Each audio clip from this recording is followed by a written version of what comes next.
आज के इस वीडियो में बात करेंगे द इंडिविजुअल एंड सोसाइटी के बारे में।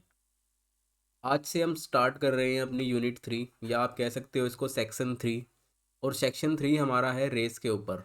देखिए रेस यहाँ पर लिखा हुआ है आपकी बुक में, एसओएल की बुक में अगर आप देखोगे तो आपको रेस लिखा हुआ मिलेगा।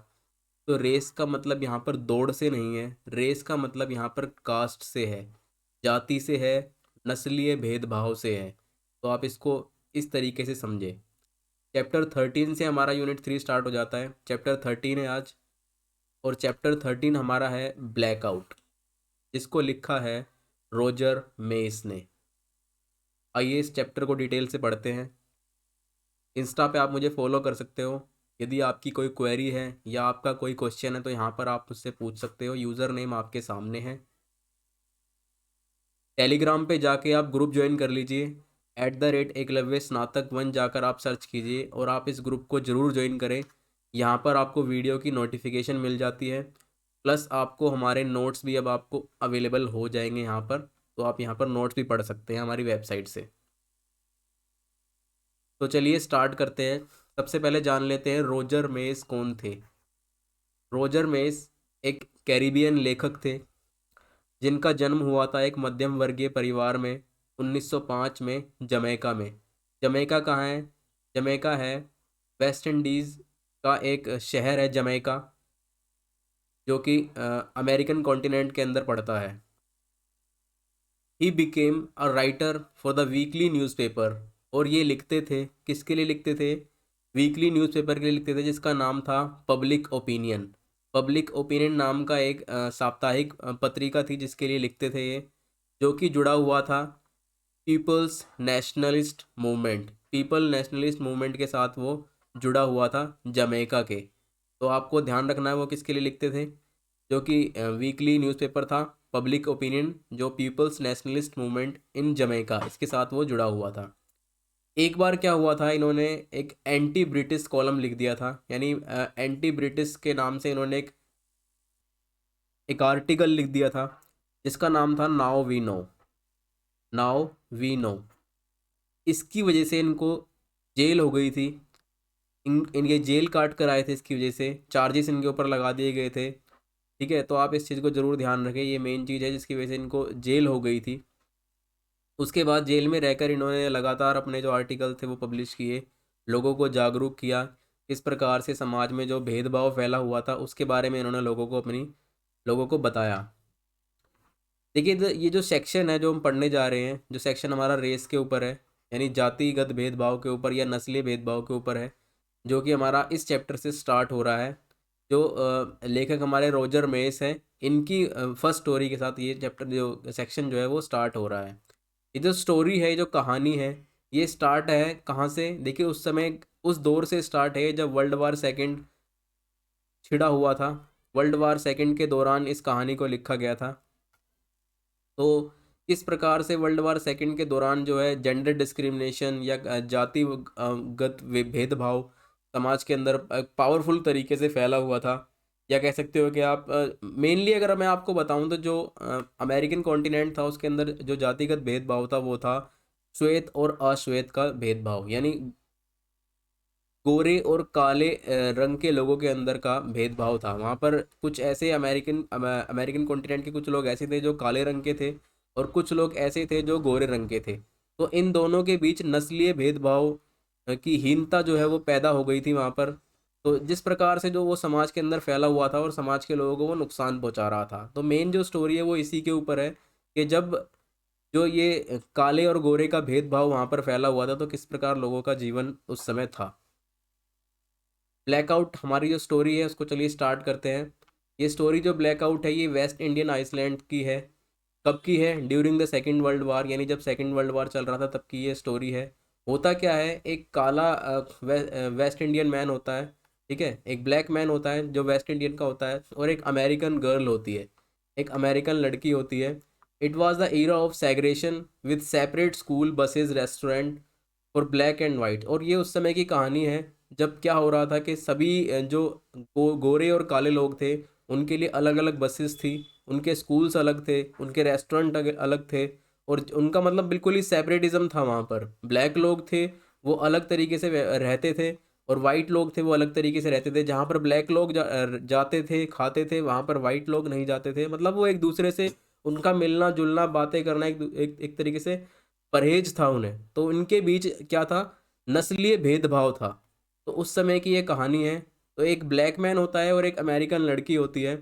जो अमेरिकन लड़की होती है, देखिए एटमॉस्फेयर उस टाइम का क्या होता है, सेकंड वर्ल्ड वॉर के बाद जो एटमॉस्फेयर था वो टेंशन भरा था। काफ़ी ज़्यादा टेंशन्स थी उस समय लोगों के बीच, और डिस्क्रिमिनेशन फैला हुआ था, भेदभाव फैला हुआ था, नस्लीय भेदभाव। मैंने आपको बता दिया, वाइट एंड ब्लैक के बीच जो था वो नस्लीय भेदभाव वो फैला हुआ था। तो जो अमेरिकन लड़की थी वो एक स्टॉप के पास बैठी हुई होती है, और जो स्ट्रीट लाइट वगैरह थी उस टाइम वहाँ पे वो बंद थी, यानी काफ़ी अंधेरा छाया हुआ था। और वो अमेरिकन लड़की एक बस का जो है वो इंतज़ार कर रही होती है, उसे बस में बैठकर जाना होता है। तो उसे कॉन्फिडेंस होता है उस लड़की को। हालाँकि वो समय इतना ज़्यादा पीसफुल नहीं था, इतना ज़्यादा शांतिप्रिय माहौल नहीं था लड़की के लिए ट्रैवल करने के लिए, लेकिन फिर भी उस लड़की को उस समय कॉन्फिडेंट होता है अपने आप में कि वो डरेगी नहीं, वो घबराएगी नहीं, और यदि उसके साथ कुछ ऐसा होता है, तो उसको ये विश्वास था कि वो एक बार चिल्लाएगी, ठीक है? गुड स्क्रैम, अगर वो एक बार चिल्लाएगी तो वो बहुत सारे लोगों को जो है वो इकट्ठा कर सकती है, और वो सारे लोग उसको रेस्क्यू कर लेंगे। तो उसे इस चीज़ का कॉन्फिडेंट था, इसीलिए वो वहाँ पर जो है अंधेरे में बैठी हुई थी, अपने बस का जो है वो वेट कर रही थी।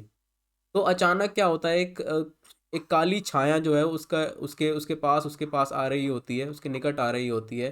तो जैसे ही वो छाया बड़ी होती चली जाती है, तो वो देखती है कि उसके पास एक ब्लैक यंग मैन आ रहा है। यानी एक ब्लैक मैन जो है वो उसकी तरफ आगे बढ़ रहा है। ब्लैक मैन उसके पास पहुँच जाता है। ब्लैक मैन जब उसके पास पहुँचता है तो वो देखता है कि लड़की जो है वो सिगरेट पी रही होती है।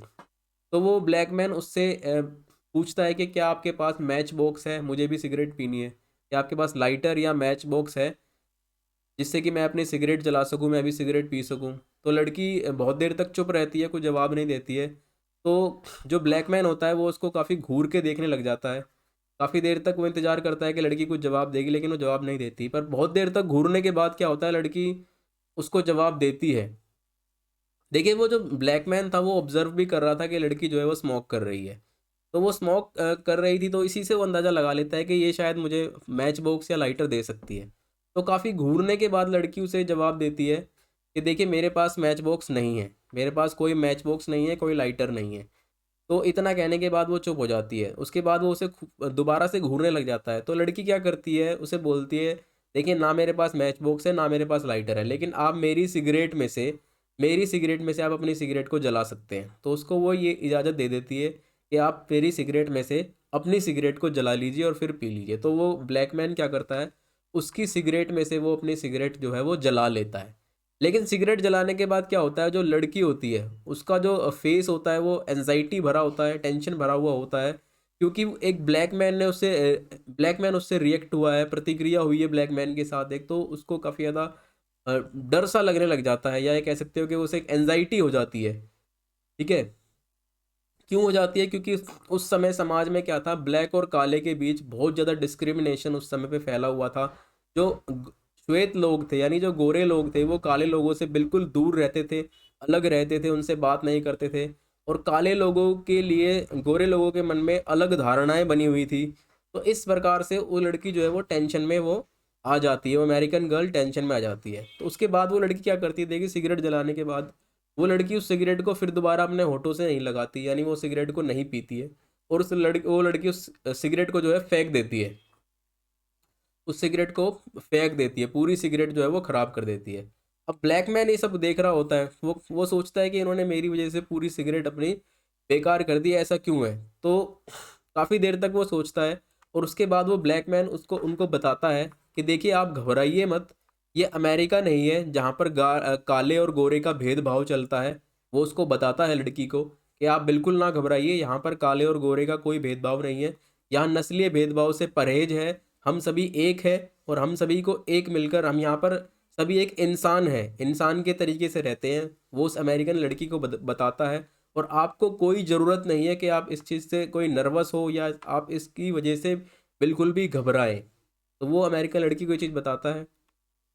उसके बाद देखिए अमेरिकन लड़की की बस आ जाती है, और वो बस में बैठकर निकल जाती है, चली जाती है। बट उसके बाद होता क्या है, लड़की काफ़ी इम्प्रेस्ड होती है उससे, उसकी बातों से, और जो उसकी जो उससे पहले की जो धारणाएं थी ब्लैक आदमियों के प्रति, वो उसको चैलेंज करती है कि क्या ये सब कुछ ठीक है, क्या जो आज तक चलता आया है, गोरे लोगों को काले लोगों से बात नहीं करनी चाहिए, मिलना नहीं चाहिए या उनसे अलग रहना चाहिए, क्या ये चीज़ें सब ठीक है, वो ये सभी चीज़ें बाद में सोचने लग जाती है। अब जो ये स्टोरी है, ये स्टोरी हमें क्या बता रही है, देखिए स्टोरी यहाँ पर ख़त्म हो जाती है। अब ये स्टोरी हमें बताती क्या है, ये स्टोरी हमें बता रही है कि उस समय कितना ज़्यादा डिस्क्रिमिनेशन फैला हुआ था ब्लैक और वाइट पीपल्स के बीच अमेरिका में, जो कि कितना ख़राब था, कितना मतलब कह सकते हो कि ह्यूमैनिटी के लिए वो काफ़ी ज़्यादा ख़राब था, इंसानियत के लिए वो ख़राब था। और समाज के अंदर इसके साथ साथ देखिए काफ़ी ज़्यादा और चीज़ें भी फैली हुई थी, यानी जेंडर बायसनेस थी, कास्ट बायसनेस थी, क्लास बायसनेस थी, जो कि अफेक्ट कर रही थी कहीं ना कहीं लोगों के जीवन को, लोगों के पूरे जीवन को वो चीज़ अफेक्ट कर रही थी। तो जो हमारे रोजर मेस है, इन्होंने अपनी कहानी के माध्यम से ये बताने की कोशिश करी है कि जो उस समय फैला हुआ था समाज में वो काफ़ी गलत था, ठीक है। और उस समय समाज को ज़रूरत थी कि वो इन सब चीज़ों से ऊपर उठ के एक इंसानियत के तौर पे जीवन जिए। तो यहाँ पर हमारी ये स्टोरी ख़त्म हो जाती है। मिलते हैं नेक्स्ट स्टोरी में या नेक्स्ट चैप्टर 14 में। तब तक के लिए वीडियो को लाइक कीजिए, चैनल को सब्सक्राइब कीजिए। धन्यवाद।